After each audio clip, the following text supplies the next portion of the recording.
हाँ तो बच्चों यही हमारी एग्जांपल नंबर 2.17 जिसमें वो कह रहा है कि फाइंड करें transfer function x2 of s over F of S for the given system. अब ये फ्रीक्वेंसी डोमेन में, ये मैंने प्रीवियस में आपको सारा कंसेप्ट दिया है, यहाँ पे भी दूंगा, टेंशन नहीं लेनी। ये देखो ये एक पूरी दीवार बनाई गई है और यहाँ पे ये बता रहा है एक स्प्रिंग है जिसके साथ एक मैश को जोड़ा गया है। अब देखो ये जो बच्चों दीवार है ना, दीवार ये भी क्या करती है, डैम्पर का काम करती है। देखो इसने मेंशन किया होगा, आपने ये टेंशन नहीं लेनी कि सारे हमें ये कैसे पता चलेगा कि वो डैम्पर है या नहीं, वो आपको मेंशन करके देगा इस तरह से। देखें ये इसने मेंशन किया हुआ, ये बता रहा है कि M1 को FV1 एज अ डैम्पर यहाँ पे क्या कर रहा है, कंट्रोल कर रहा है। यानी देखो M1 को ऐसे मैं इस तरह से, ये देखो ये मेरे पास है ना बच्चों, ये देखो वही मिसाल जो प्रीवियस में अडाप्टर की ली थी मैं, ऐसे मैं इसको उठा के ऊपर की तरफ खींचता हूं तो ये डैम्पर क्या करेगा, एकदम से इसको ऐसे नीचे पटकेगा।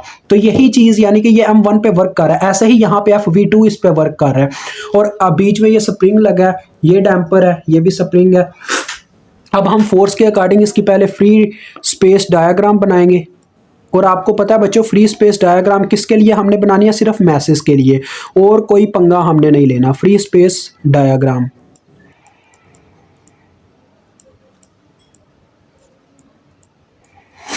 आप जरा गौर से देखिएगा, पहले आती है बारी मैस 1 की।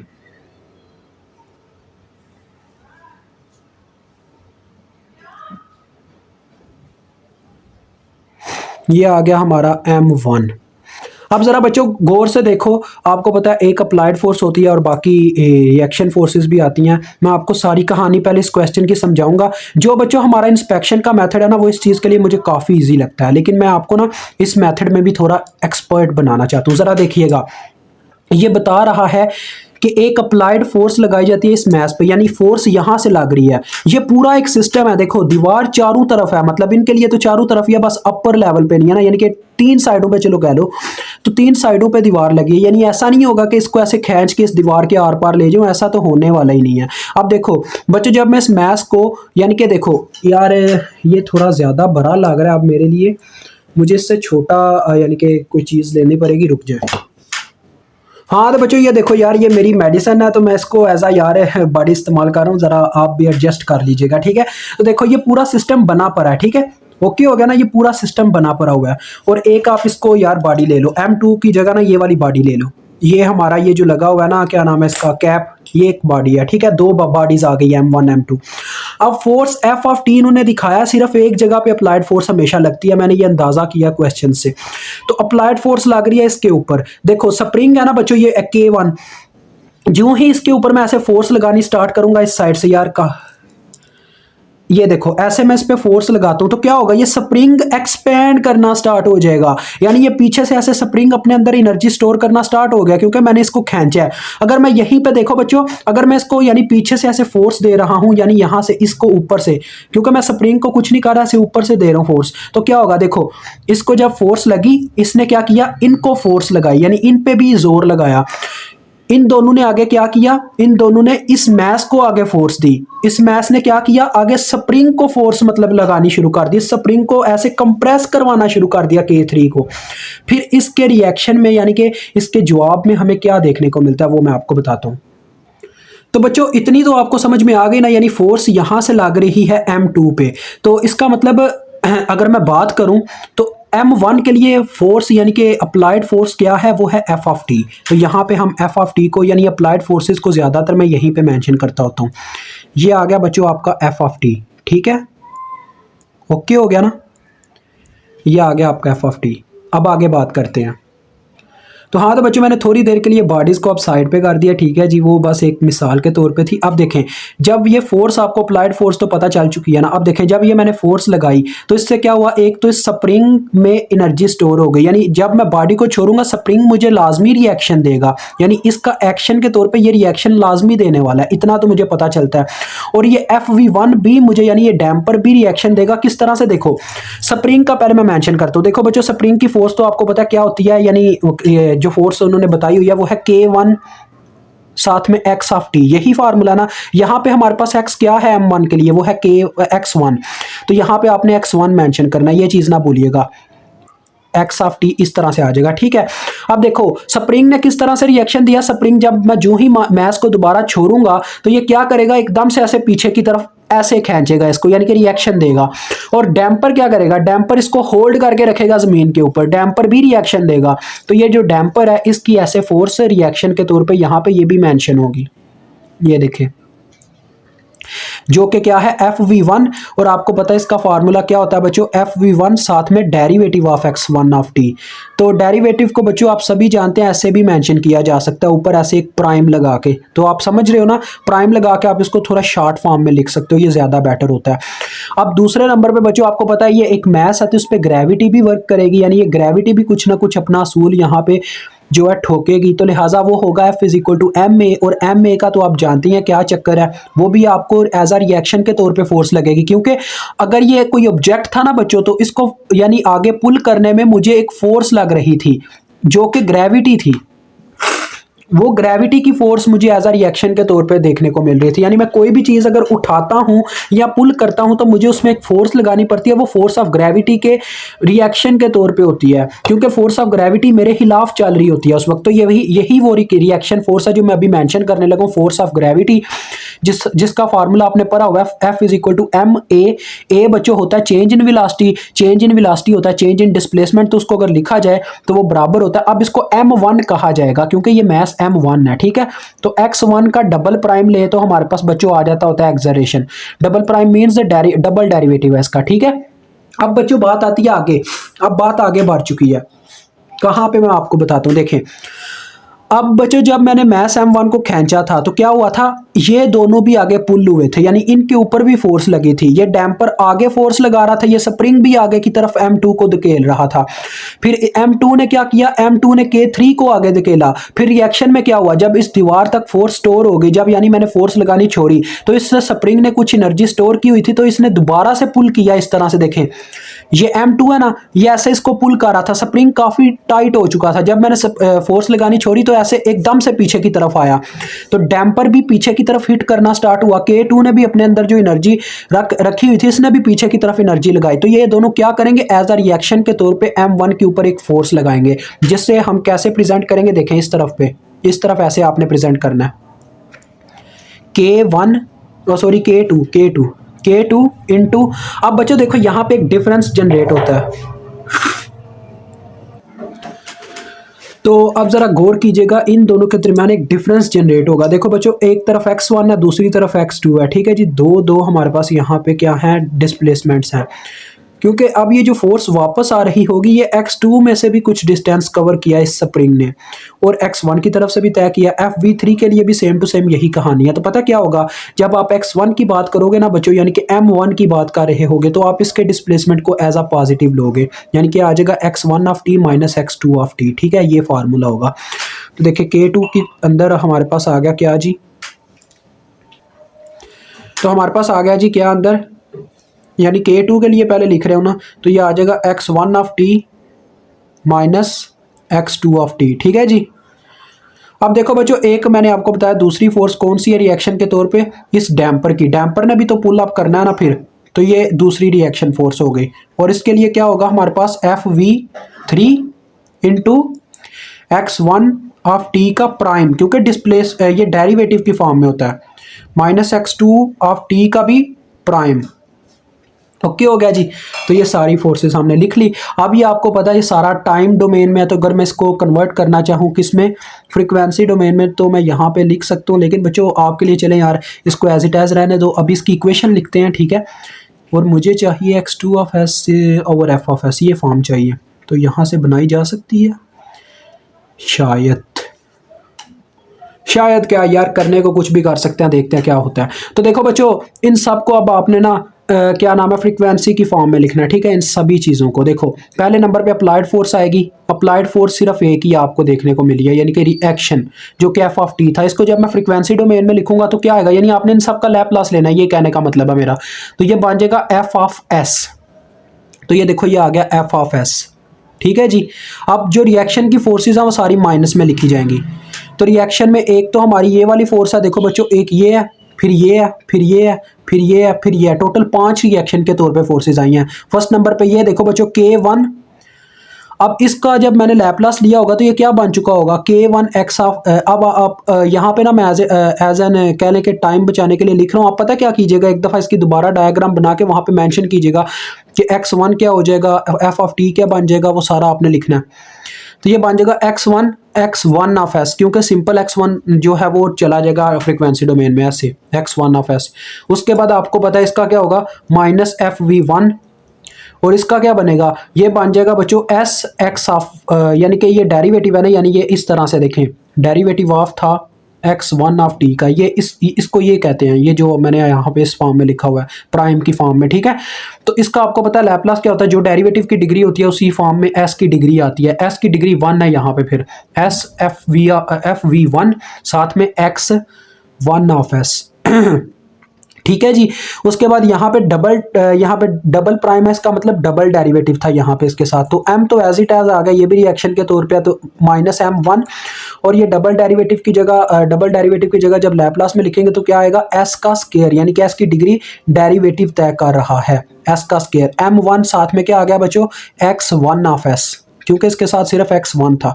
अब बात आती है ये दो जो रिएक्शन के तौर पे फोर्सेज, आप देखें इनकी तरफ जरा, minus k2 into x1 of s आ जाएगा, एक दफ़ा बच्चों देखो, x1 of s minus x2 of s, ये तो सिंपली मतलब के फ्रीक्वेंसी डोमेन में चले गए। बट इसके केस में क्या होगा, देखिए माइनस fv3, ये भी एक रिएक्शन फोर्स है, माइनस इंटू, अब देखो बच्चों यहाँ पे आप s इन दोनों में देखें, एक प्राइम है ना, तो यानी एक s दोनों में जनरेट होगा, एक डेरिवेटिव की वजह से दोनों में एक s जनरेट होगा। उस s को अगर आप बाहर कॉमन ले लो तो इसको लिखा जा सकता है sfv3, ठीक है, ऐसे sfv3, मैंने उस s को भी कॉमन निकाल लिया क्योंकि दोनों का ये आना था, देखें s x1 ऑफ s और इसका आना था minus s x2 of s, ये आना था, मैंने इस s को बाहर कॉमन निकाल लिया, ठीक है। तो अंदर क्या रह गया, x1 of s minus x2 of s, ठीक है जी, विच इज़ इक्वल टू 0, क्योंकि सारी फोर्सेस लिख दी। अब बच्चों आपने क्या करना है, इसकी एक इक्वेशन बनानी है, स्पेसिफिक इक्वेशन, x1 वाले सारे इकट्ठे करके कॉमन निकाल लें, ठीक है, और जो x2 वाले हैं उनको भी इसी तरह से कॉमन निकालना है। पर क्या करना है, f ऑफ s को इधर ही रहने देना एक साइड पे, इन सबको उठा के दूसरी जानिब ले जाऊंगा। तो देखो क्या होगा, देखो बच्चों फर्स्ट नंबर पे जब ये दूसरी जानिब गए तो सारे x1 वाले पहले मैं इकट्ठे करता हूँ, k1 x1 of s minus, sorry ये उधर जाके प्लस हो गया, ये भी s fv1 x1 of s, ठीक है, फिर ये plus s square m1 x1 of s, फिर बच्चों ये देखो ये भी उधर जाके प्लस हो चुका होगा, प्लस k2 इंटू दिस, तो k2 जब इससे ज़रब हुआ तो आ गया plus k2 x1 of s। अब ये प्लस सिर्फ बाहर ही था, तो जब k2 प्लस k2 अंदर ज़रब खाएगा माइनस से, तो ये आ जाएगा minus k2 x2 of s, ठीक है बच्चों।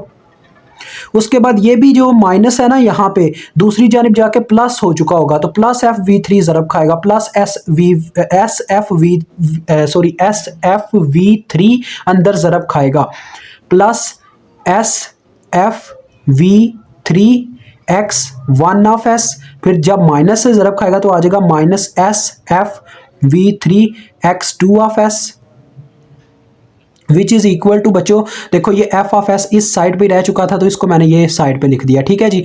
अब इन सब में से x1 कॉमन ले लो, x1 ऑफ s जब मैंने कॉमन लिया, ये नेक्स्ट स्टेप है, ये जो आगे लिख रहा हूँ, x1 ऑफ s कॉमन लिया तो अंदर क्या रह गया, यहाँ पे k1 plus s fv1 plus s square m1, और उसके बाद बच्चों यहाँ पे देखो प्लस k2, और एक ये था बच्चों ये वाला डॉट लगा देता हूँ ताकि पता चले, ये भी बीच में कवर हो गया, प्लस s fv3, ठीक है जी, सारे हो गए x1 वाले। आगे फिर माइनस, या आप इस तरह करो कि यार बाहर प्लस लिख लो, या चलो माइनस ही यार, वैसे मुझे तो थोड़ा अजीब ही लग रहा है, चलो यार ऐसे बाहर प्लस लिखो और ये माइनस इनके साथ अंदर ब्रैकेट्स में लिखो ऐसे, यानी देखो माइनस k2 और ये माइनस s fv3, और इनमें से मैंने कॉमन ले लिया x2 ऑफ s को, ठीक है, ये आ गया मेरे पास, विच इज़ इक्वल टू था हमारे पास f ऑफ s, ये आपकी आ गई फर्स्ट इक्वेशन। अब आप ऐसे ही बच्चों सेकंड इक्वेशन बनाओगे मैथ्स की मदद से, M2 की मदद से। अब देखो M2 का क्या हिसाब किताब है। वीडियो चाहे लंबी हो, कंसेप्ट लेके जाइएगा, बाद में ना कहिएगा मैथ ब्रांड साहिब आपने अपना हक अदा नहीं किया, ठीक है, ऐसे नहीं चलता फिर काम। तो यहाँ पे मैं छोटी सी शेप ड्रा कर लेता हूँ ताकि जगह बन जाए।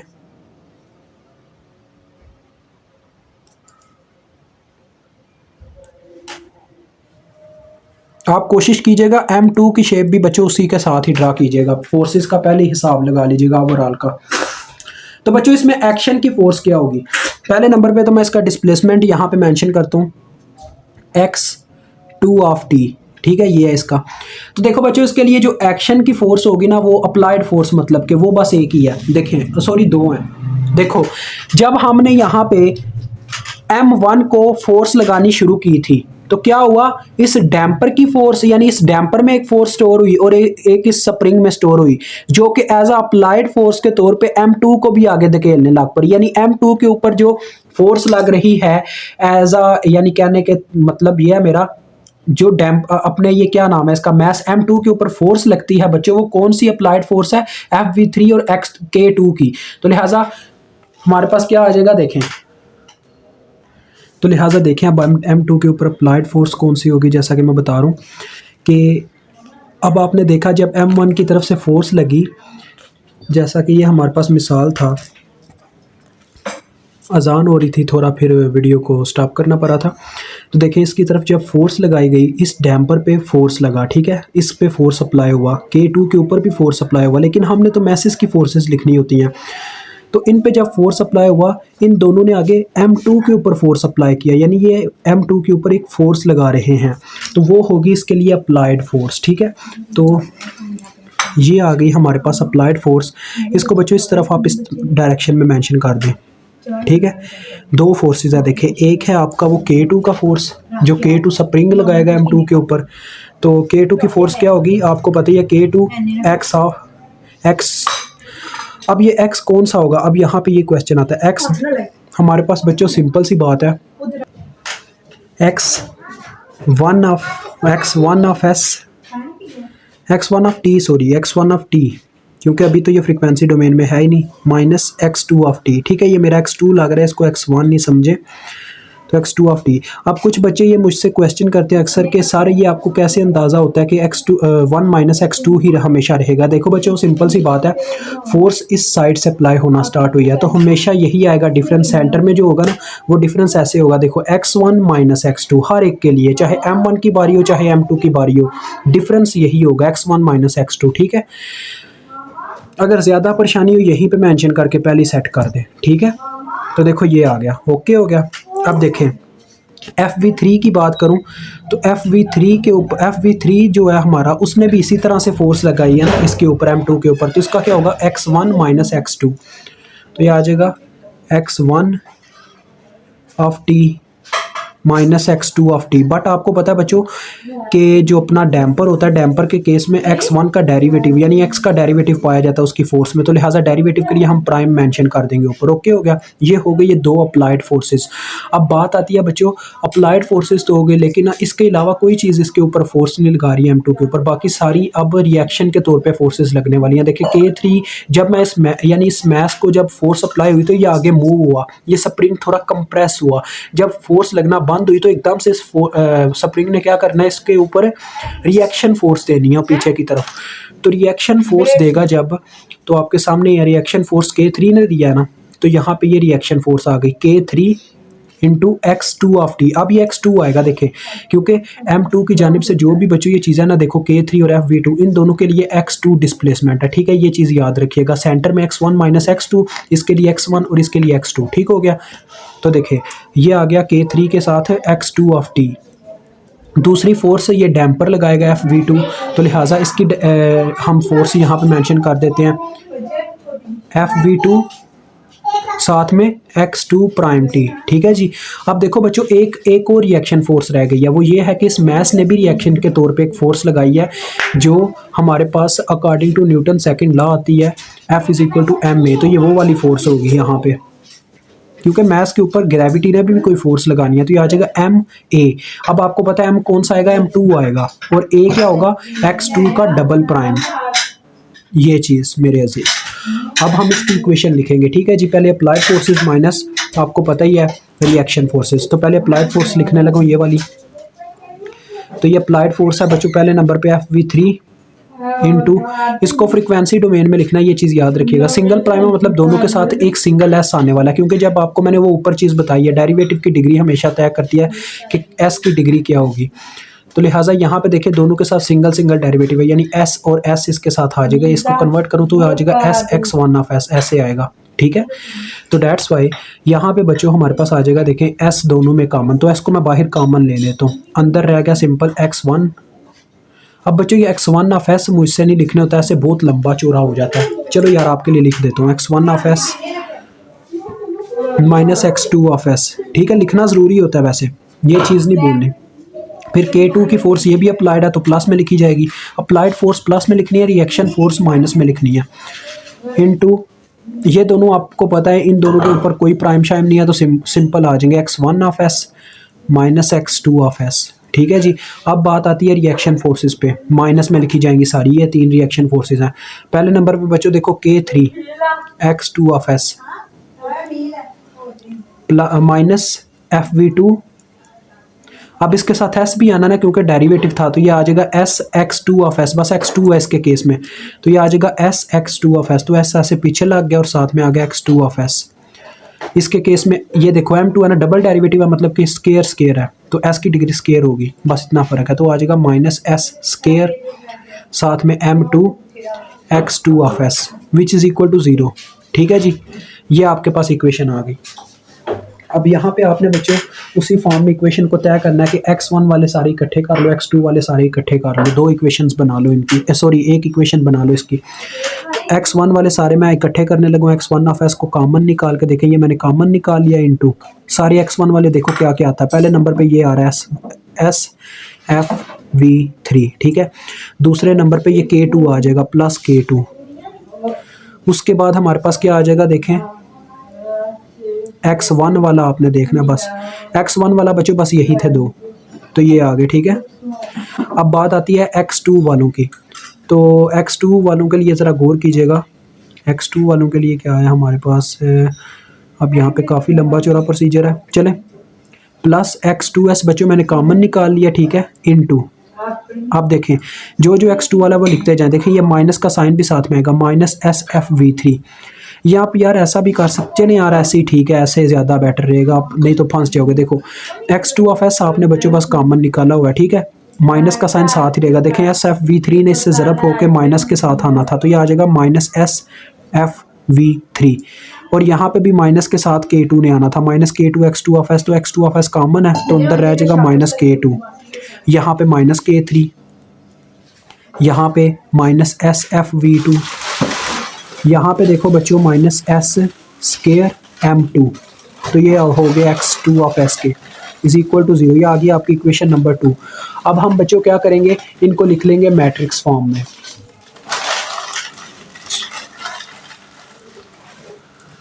तो ये थोड़ी मैंने बड़ी ब्रैकेट लगाई है। तो बच्चों पहले हम इक्वेशन 1 लिखते हैं। देखिए इक्वेशन 1 में हम पहले इनके कांस्टेंट्स लिख लेंगे सारे। देखें K1 एक ब्रैकेट में लिखो, K1 plus SFV1 plus S square M1 plus K2 plus SFV3, ठीक है जी, ये आ गया। और फिर इसके जो साथ कांस्टेंट है वो लिख लेना है, माइनस कॉमन ले लो बच्चों। अब माइनस कॉमन ले लिया, अंदर रह गया K2 प्लस SFV3, ठीक हो गया जी।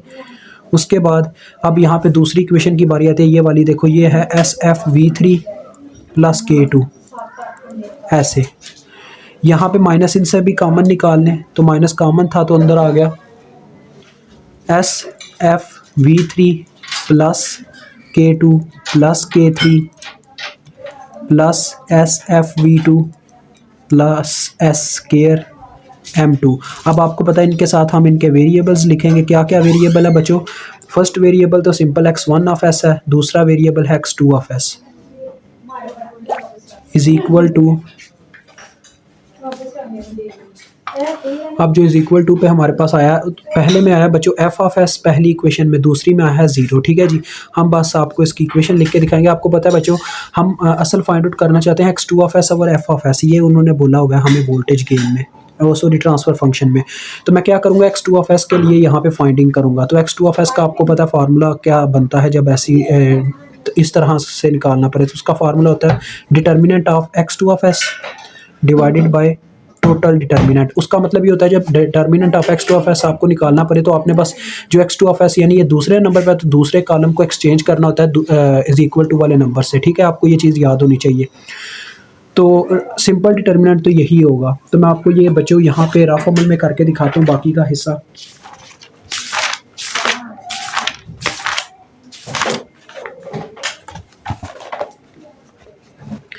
तो ये देखें, पहले मैं डेल्टा x2 के लिए यहाँ पे लिखने लगा, delta x2 of S means के डिटर्मिनेंट है।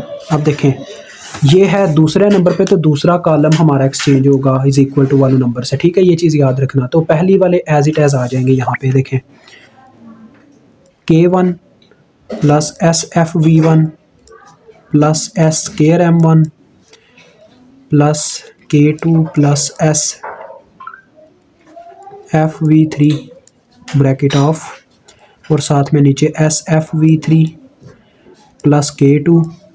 और आप बच्चों ज़रा गौर कीजिए, ये जो दूसरा कॉलम है ये एक्सचेंज होने लगा इनके साथ, क्योंकि हम लिख रहे हैं x2 का जो कि दूसरे नंबर पे है, तो इसने एक्सचेंज हो जाना है। तो आ जाएगा f ऑफ s और साथ में ज़ीरो। देखें ये आ गया मेरे पास इसका डिटर्मिनेंट मैट्रिक्स। अब आपको पता है डिटर्मिनेंट में क्या होता है, पहले ये रकमें ज़रब खाती हैं, फिर ये रकमें ज़रब खाती हैं। तो देखो ये तो ज़ीरो हो गया पूरे का पूरा मल्टीप्लाई होने के बाद, और ये आ गया minus into SFV3 plus K2 और साथ में f ऑफ s, ये आ गया। ठीक हो गया जी। अब हमने क्या करना है, अब हमने डेल्टा सिंपल डिटर्मिनेंट निकालना है अपने पास जो था। सिंपल मैट्रिक्स आप लिख के उसका डिटर्मिनेंट निकालेंगे। ये तो बच्चों आपको पता है फर्स्ट कॉलम तो एज इट एज था, दूसरा आपने वहाँ से देख के लिख लेते हैं हम SFV1 S square M1 plus K2 plus SFV3, और यहाँ पे था हमारे पास वही टर्म यानी कि SFV3 प्लस K2। अब हम ये इसका यही फॉर्म लिखेंगे जो यहाँ पे देखें, minus K2 SFV3 minus into K2 plus SFV3, और ये नीचे वाली टर्म बच्चों ये वाली। ठीक है, ये मुझे लिखने का टाइम दें। तो ये बच्चों मैंने लिख लिया इसका सारा सेट। अब आपने क्या करना है बच्चों, ये एक जनरल फॉर्म है, इसको आप किसी भी तरह से लिख सकते हैं, इससे कोई फ़र्क नहीं पड़ता आप इसको सॉल्व करते हैं नहीं है या नहीं करते। ठीक है जी, ये चीज़ याद रखिएगा। पहले ये दोनों मल्टीप्लाई होंगे तो देखो ये माइनस का साइन शुरू में ले आए। ठीक है, ऐसे माइनस का साइन शुरू में ले आए, तो अंदर इनको एज इट एज रहने दो बच्चों, मल्टीप्लाई ना करवाओ। मैंने देखा है काफ़ी लंबा प्रोसीजर है, कोई फ़ायदा नहीं है, ऐसे भी छोड़ दो तो आपका काम चल जाएगा। ये एक जनरल चीज़ है, इसको ऐसे छोड़ भी दोगे कोई फ़र्क नहीं पड़ता। ठीक है, SFV3 into this SFV3 plus K2 plus K3 plus SFV2 plus S square M2। ठीक है जी, ये आ गए। और दूसरे नंबर पे देखो आपको पता अब ये मल्टीप्लाई होंगे और सेंटर में माइनस होता है, माइनस माइनस देखो बच्चों प्लस हो रहा है, इनके साथ भी एक माइनस था।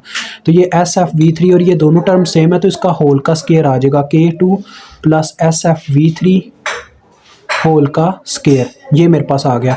अब मैं यहाँ से आपको दिखाता हूँ कि x2 of s over f आपने कैसे बनाना है। इसका फार्मूला था ये डेल्टा ओवर डिस डेल्टा। तो देखो मैं वैल्यू पुट करने लगूँ, इसकी पहले ऊपर पुट आएगी, ये आ गया minus into SFV3 plus K2 साथ में इसके f ऑफ s। ठीक है बच्चों, ये जो साथ में इसके f ऑफ s है इसको उठा के मैं दूसरी साइड पे ले जाऊंगा तो ये डिवाइड हो जाएगा, तो ये फॉर्म बन जाएगी। और इसके बटे में आपको पता है सिंपल डिटर्मिनेंट का लिखना है ये वाला। तो इसको मैं क्या करता हूँ बच्चों, इनमें से माइनस कॉमन ले लेता हूँ। जब इनमें से मैंने माइनस कॉमन लिया तो अंदर देखो क्या हो गया, अंदर ये वाली टर्म सारी पॉजिटिव हो गई।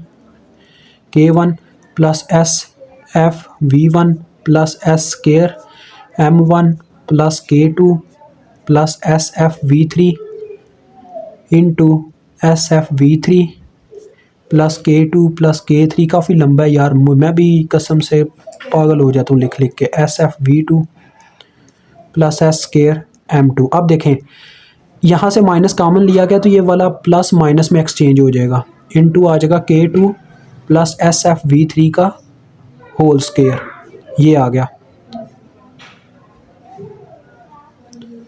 तो आप देखें ये माइनस माइनस से गया और ये आपका आंसर आ गया। मुझे उम्मीद आपको समझ आ गई होगी। खुदा हाफिज़।